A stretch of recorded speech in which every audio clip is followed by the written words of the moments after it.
in 4th grade, I wrote a paper, what do you want to be when you grow up?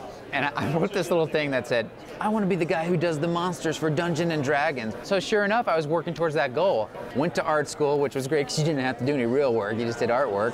After art school, I thought, I need to pay the bills somehow. A friend of mine was working for the industry. He knew somebody, and like the story goes, he gave me their name, I sent them some work, and over the period of about 6 months or so, I started working professionally for them full time. We were at the bar one night drinking and talking, and we started talking about Dungeons and Dragons.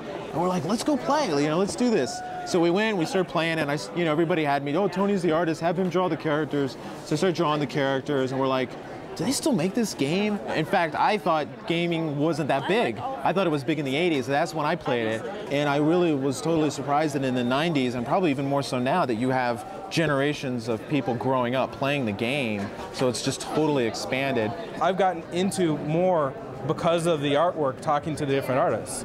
I learned more about the art, and I start looking at the card, hey, wow, this is another piece that Tony did.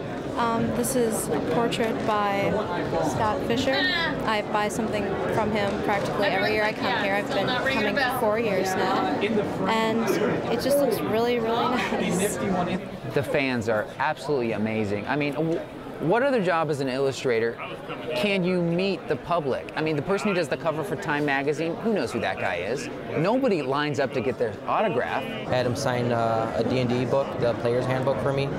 So it was a lot of fun, big thrill. So you're the envy of your neighborhood now? Hopefully, I'm not sure. I collect for the artwork also along with the games, because you look at the pictures and that's the first thing you see. That's what makes you buy a book. The cover, the insides. It may not be the entire game, but it's the look and feel of what it is that you buy. I think the word role-playing has grown because you've got computer games that are like Final Fantasy that are considered role-playing.